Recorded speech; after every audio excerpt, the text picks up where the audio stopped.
தமிழினம் தனக்கென்று நிச்சயம் தனித்துவமான வரலாறும் வழிபாடும் கலாச்சாரமும் கொண்டிருக்கும் என்பதை உணர்ந்து கடந்த 15 ஆண்டுகளாக பல விடயங்களில் கடவுளர்கள் பற்றிய ஆய்வுகளின் வழியாக நாம் வாழ்ந்து கொண்டிருக்கும் வாழ்வியல் முறை நம் கடவுளர்கள் வகுத்து கொடுத்தது என்பதை ஆதாரங்களுடன் நிறுவியவர்.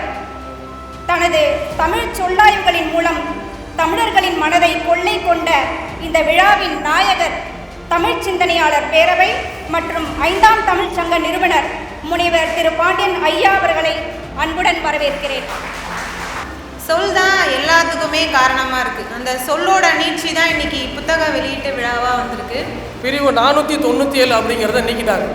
ஸோ அதாவது என்னென்னா யார் கூட வேணாலும் உறவு வைத்துக் கொள்ளலாம், அதற்கு அரசில் தடை இல்லை அப்படிங்கிற சட்டத்தை கொண்டு.